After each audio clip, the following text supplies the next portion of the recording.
This has been a long hiatus because things happen when you least expect it.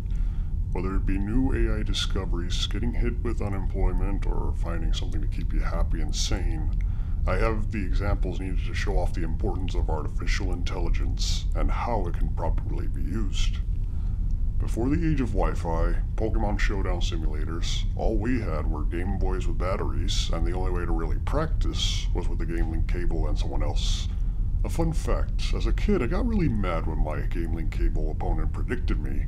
I ended up calling him a cheater. He just said he made a lucky guess. As we practiced, we got better. Much harder than the Gen 1 AI in the past, right? Well, the Elite Four battle indirectly caused me to have a frozen Pokemon thanks to Hitmonchan. I didn't bring status healing items as a kid, but I had an idea. I tried having the rival's Arcanine use Ember, which was tricky because my water type was frozen. That never happened for 40 turns. So I would have to trick the rival into unfreezing me by landing that Ember. I switched, and immediately got hit with Ember and got mad. "Why didn't you do that before?" I once said. The golden rule: AIs are dumb, but eternal and efficient. Human brains are creative and will overcome anything, but are easy to break. The same thing comes with computers. They can calculate and compute faster than your limited minds can process, but they cannot create. They're like a shovel, a metal third arm. A computer is a metal second brain. Tools, okay? We established that AIs may be powerful, possibly cheating, but they are fundamentally different from the player. Gen 1's random number generator and the good AI was discovered several years after my own AI experimentation with Blue Kaizo. Let me tell you, videos about Gen 1 AIs never existed before Blue Kaizo came into the picture.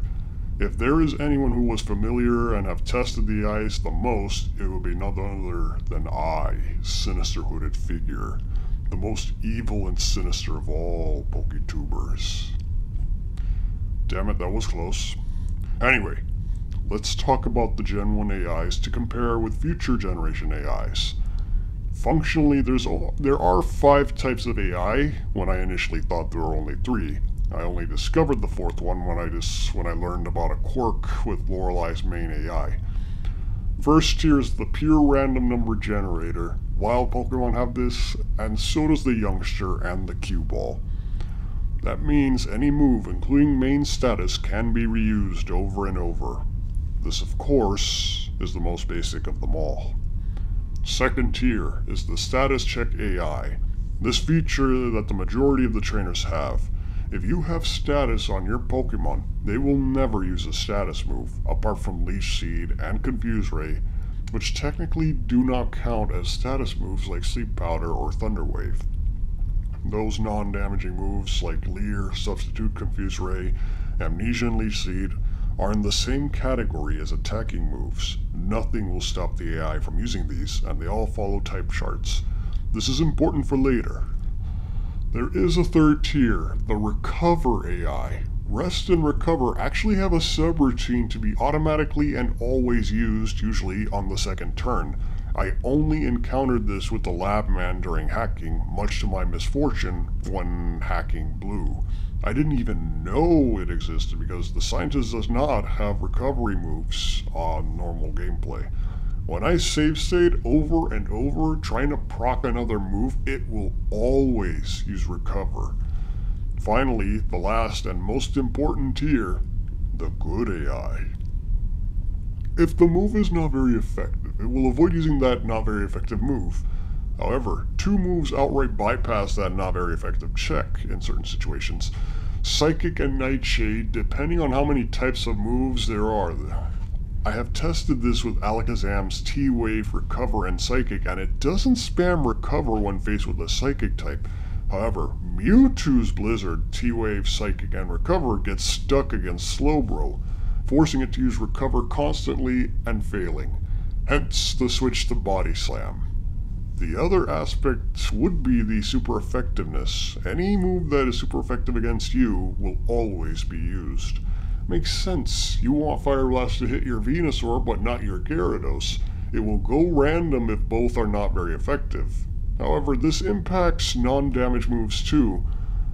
This utilizes super effective moves, and I believe the intent was to have rest and agility triggered more often, which is why they randomly have the psychic typing, while Karate Chop does not.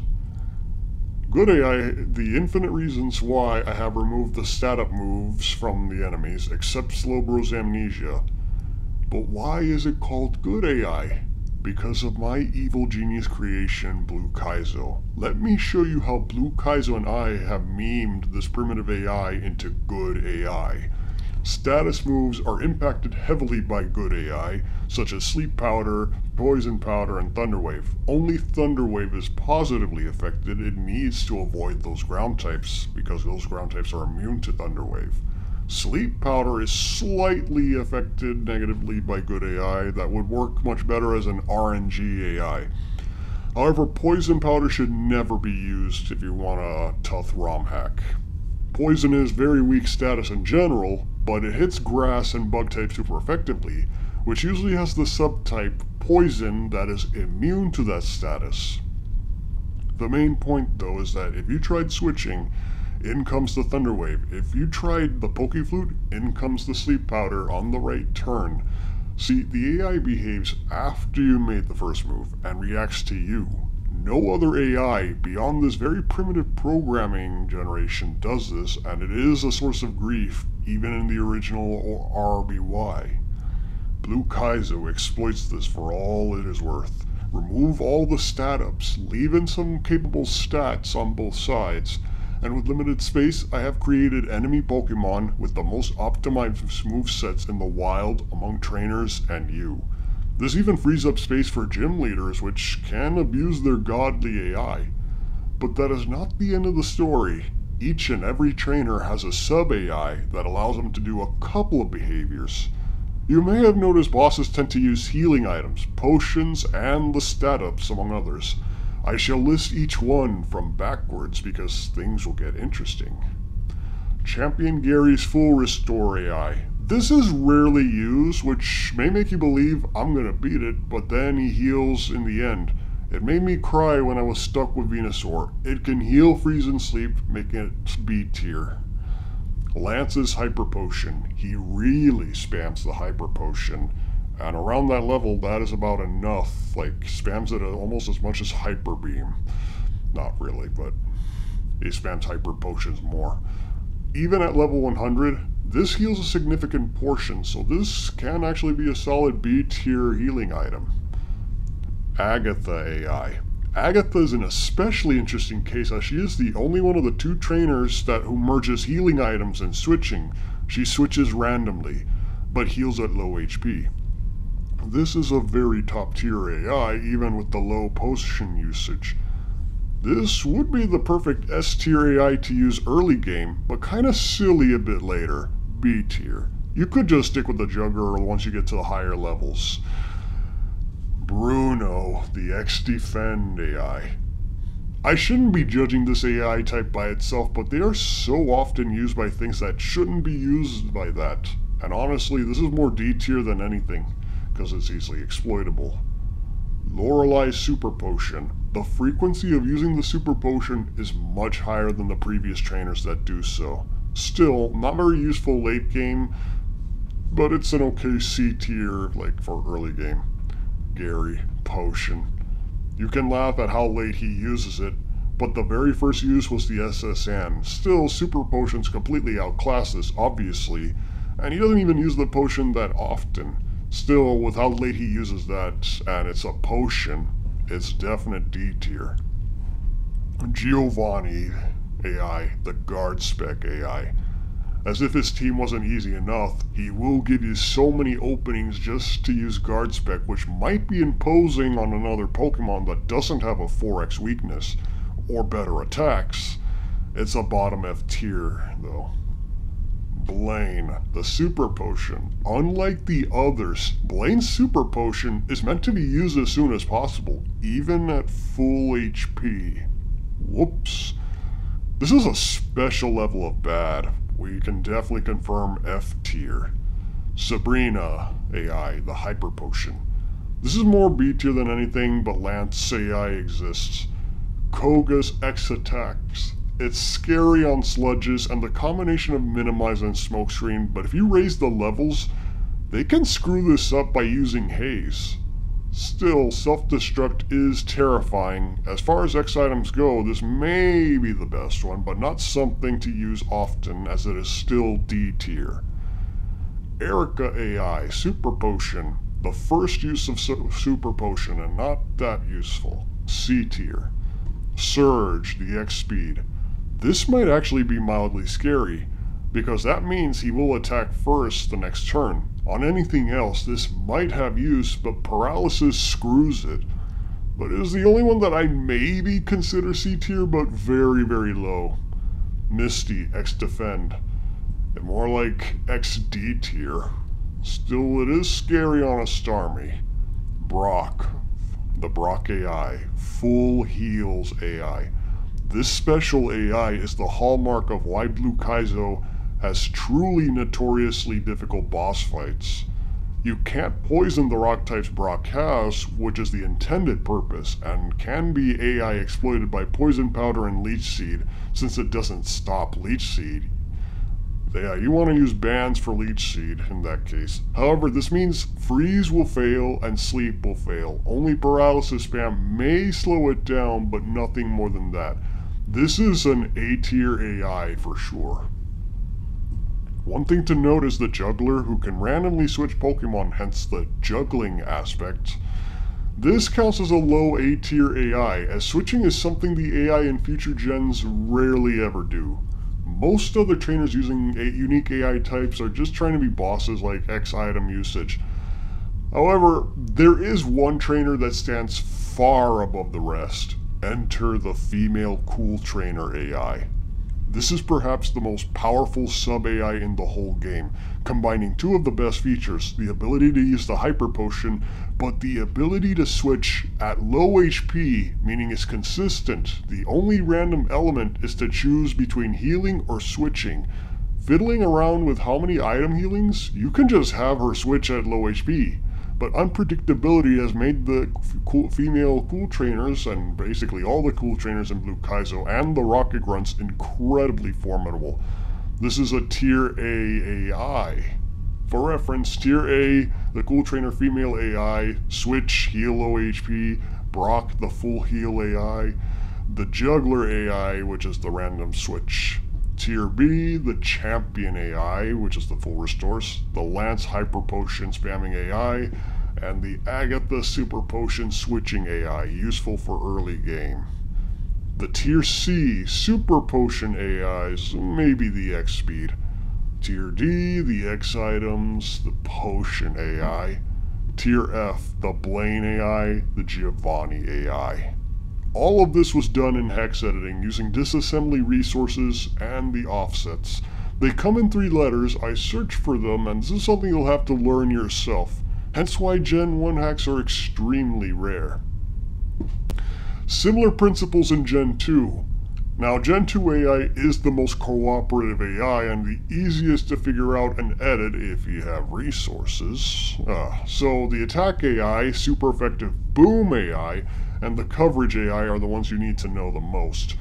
Those are the ones I use the most. By changing this to every trainer, they can utilize coverage extremely well. Unlike most AIs, this one was very well documented and present in the ROM. It actually takes up a sizable amount of space. The thing about AI is that the smarter they seem to be, the more code they require to perform. Really, humans don't require that much to problem solve like the AI does. And I believe much of the code applies to hidden power calculations. This may be the only sets of AI that can use the real hidden power, the IVs, and the calculations to choose the move for the type matching or coverage. The only hiccup the boss AI seems to have is with seismic toss and explosion moves. They tend to screw up on the coverage, meaning you could get free hits or get out predicted. I cannot tell you if they will go with explosion immediately. The Team Rocket AI has the type matching priorities, fixing that issue because they use Pokemon that utilize explosion and various type matching, making them actually one of the smartest AIs, but a bit more predictable than the boss AIs. The Brute Force AI prioritizes the strongest attacks and seismic toss, meaning first turn explosions unless another move kills. This is generally used by lesser trainers, but very good with coverage moves. Not a lot of switching though. That appears to be rare and hard for me to grasp why random switches may sometimes happen. The only flaw is somehow they have a built-in feature to miss non-damage moves. It is convenient with Roar if you're trying to catch a roamer Pokemon, as Roar only works 75% of the time, but not so good when the enemies that wish to use status, poor Parasect, Spore misses. Like, words cannot describe how awful that is. Speaking of awful, Gen 3 AI hits a downgrade, because this surprisingly has the worst AI I've ever seen that, in technical terms, might actually be worse than Gen 1. Maybe the cherry tapping is clever if there are no items involved, like say Battle Frontier or Emerald Kaizo. But they can get the math wrong due to them using max rolls in the calculations rather than the minimum rolls, although Quick Attack and Pursuit is deadly. The improvements involve using Parasong effectively, Mean Look before all else, and some hard-coded skill swap for slacking in double battles. And of course, it encourages like the Pokemon that has Toxic to use Toxic on the Guts users in double battles. But the AI barely functions otherwise in the double battles somewhat. However, the AI can no longer utilize hidden power correctly. They cannot use Weather Ball too either, like even though they put Weather Ball in the game. And using Solar Beam causes some odd cases, which ironically made Magma Hideout even more hellish because of its unpredictability. No, the key thing that bugs me about this AI though is how it will throw the game. Turns out, Game Freak screwed up on calculations. Due to an AI bug, they will throw in a 4x weak Pokemon with a coverage move instead of a 4x resist with a coverage stab move, which is why I have to put strict no items. In addition, I discovered an unusual quirk with Thunder Wave where Dragon Ground types or Ground Flying types get the AI to spam Thunder Wave, which is notable in Dark Rising, even though, most importantly, these ground types are immune to Thunder Wave, yet they use Thunder Wave on these ground types if they have the Flying or Dragon typing. Even Gen 1 got this right as the end goal. Then again, 386 Pokemon are hard for the AI and programmers to keep track of, I suppose. It took a lot of playtesting, so much so that Dark Rising Kaizo was sort of a test hack, if you will, trying to fix a broken mech with defenders to see how skilled I am in regards to improving something that exists. Your mileage may vary, but I've noticed a few things that with the AI exclusive to Fire Red, it was hitting Garchomp and Landorus and other ground types very commonly. No, it turns out the game wasn't borked, so I thought that was the case, but it turns out that is a common issue with ground types. Yeah, it's sad when the Gen 1 AI is smarter than the Dark Rising AI. But I did learn about the AI's preferences in the hack of Dark Rising Kaizo, so I had to sort of work around that, sort of like I had to work around Gen 1's AI. They do not use OHKO moves well at all, so I made it a point not to use it too often either. I should have noticed that the AI's 4 weakness preferences back then, coverage moves from enemies that use them would work best as leads, while the remaining would be the status abusers or have powerful neutral moves. There is occasional debate between the AI roulette in boss fights and the good AI in boss fights, which was present in the original Dark Rising, which makes some fights more lethal and more tense than normal because of switching into a random AI move and knowing which one has the good AI to exploit that. Now, it hurts the consistency there, which is why my style is to optimize something that forces you to think. You can just take a crapshoot with the AI roulette, and that is present by default in the lethal wild Pokemon that can still take down your Pokemon.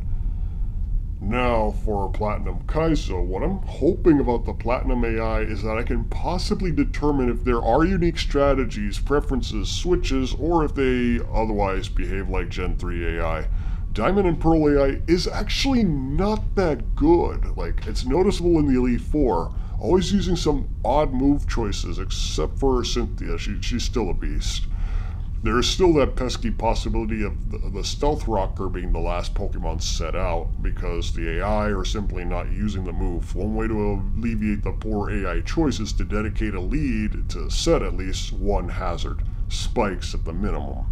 This works well with Pokemon that have coverage issues. Your team, you learn as time goes on, otherwise keeping a simple setup is good enough. Battle Tower is very interesting, as a long series of battles magnifies the risk of hacks. Gen 4 Battle Tower, though, is infamous for being rather devious with the AI, as they go out of the way to counter the Pokemon you bring in terms of the algorithm. The most egregious example I'll bring up right now is when you bring in hacked Pokemon, like say WonderGuard Spiritomb. In addition to facing off against most Pokemon with status moves, stuff like Sandstorm and Hail, Spikes, Toxic, Nightmare, and Foresight, funny enough, there is one other move that bypasses WonderGuard altogether, Fire Fang. That is inexplicably the only move in the game that does that in Gen 4, probably because it hits Shedinja, which is weak to it, and nothing else should have WonderGuard, so why not?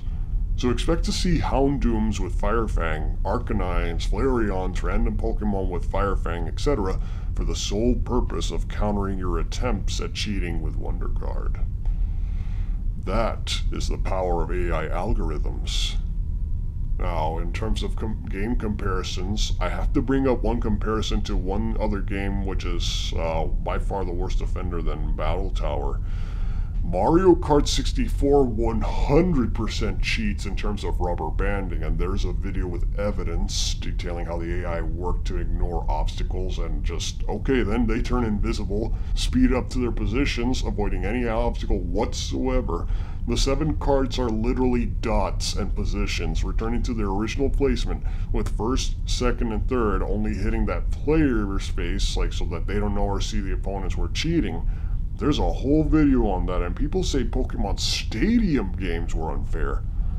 There is only a similar algorithm, but infinitely more complex, that can be proven that Stadium 2 sorta cheats a little bit, but the player can abuse that very same algorithm too if they luck out, because there is a proven video for that which has more credence than any forum user or YouTube commenter crying that the game cheats, is unfair, and has no reason to cheat.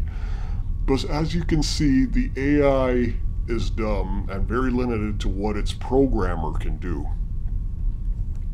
And this is where things get interesting. The ultimate AI on Showdown.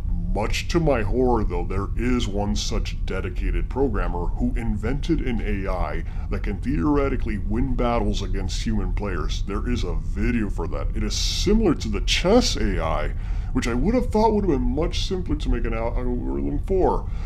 But there it is, a legitimate bot that uses artificial intelligence that can not only defeat human players, oh no, it goes far greater than that. We have an AI that can construct optimized custom teams for every battle.